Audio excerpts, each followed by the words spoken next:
Hello everyone, আমার নতুন একটি ব্লগে তোমাদের সবাইকে স্বাগত। তোমরা সবাই কেমন আছো? আশা করি সবাই ভালো আছো, সুস্থ আছো, আর আমিও ভালো আছি। এখন বিকাল 5টা বাজে, তাই এখন চলে এসেছি একটু গল্প করতে। তো সারাদিন কাজ টাজ করে সারাদিন তো ধরো ঘরেই থাকা হয়। বেশিরভাগ মেয়েই বিয়ের পর সারাদিন ঘরেই থাকে, তাই বোরিং লাগে, মানে ভালো লাগে না সবসময় ঘরে থাকতে। একটু বাইরে বেরিয়ে যদি একটু গল্প করা হয় তাহলে খুব ভালো লাগে, মাইন্ডটা ফ্রেশ লাগে। হ্যাঁ, তার মন মেজাজ সব ভালো থাকে। ওই জন্য একটু বিকাল করে একটু গল্প করতে আসি, একটু গল্প করা হয়, আর একটু বেশ প্রকৃতির হাওয়া খাওয়া হয়, একটু ভালোও লাগে। আর ঘরে সবসময় থাকতে থাকলে থাকলে দেখবে মানে মেজাজটাও খারাপ হয়ে যায়, আর সবসময় বিরক্ত লাগে, ভালো লাগে না। তাই একটু করে বাইরে বেরোনো দরকার। আর এসে পরে দেখছি এদের কাণ্ড দেখো, এরা কী করছে বলো তো? এই যে এদিকে কুকুরটাকে দেখছো, কালু, ও হচ্ছে আমাদের পাড়ার। ও মানে আমাদের পাড়াতে যদি কোনো কুকুর কেন, যদি কোনো মানুষও আসে তাকে কামড়িয়েছে, যদি অচেনা কেউ আসে তাকে কামড়িয়ে দেয়।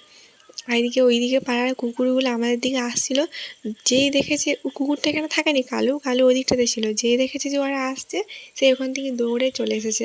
দিয়ে এসে পরে দেখো ওদেরকে দেখে পরে গর্জন করছে, মানে চিৎকার করছে যে আসবি না। ওইখানেই বসেছিল যতক্ষণ না ওদেরকে ওদিকে তাড়ালো, ততক্ষণ ওইখানেই বসেছিল, তাড়িয়ে তারপরে দম। যে আমরা বসে বসে ওদের মজাটাই দেখছিলাম, যতক্ষণ না তাহলে ততক্ষণ ওইখানে দাঁড়িয়ে ছিল। তারপরে আমি ঘরে এসে দেখছি আমার বাবা একটা পার্সেল নিয়ে এসছে, একটা শার্ট অর্ডার দিয়েছিলো। আগের ভিডিওতে তোমরা দেখেছো, এটা ব্ল্যাক কালারের শার্ট অর্ডার দিয়েছিলো, এবং এখন দিয়েছে এটা হোয়াইট কালারের শার্ট অর্ডার দিয়েছে। তো ব্ল্যাক কালারটা আমি অর্ডার দিতে বলেছিলাম, আর হোয়াইট কালারটা আমার বাবা নিজেই দিয়েছে। যেটা খুলে দেখছিলো যে কীরকম এসছে, মাইন্ত্রা থেকে দিয়েছিলো।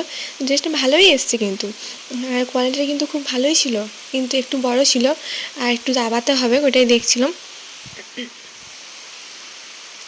আর দেখছিলো যে কোয়ালিটিটা কীরকম, কিন্তু ভালো এসছে। আমি তারপরে আবার আমার বাড়ির জামাটা পরে নিয়েছি, একটু ঢং করছিলাম পরে পরে।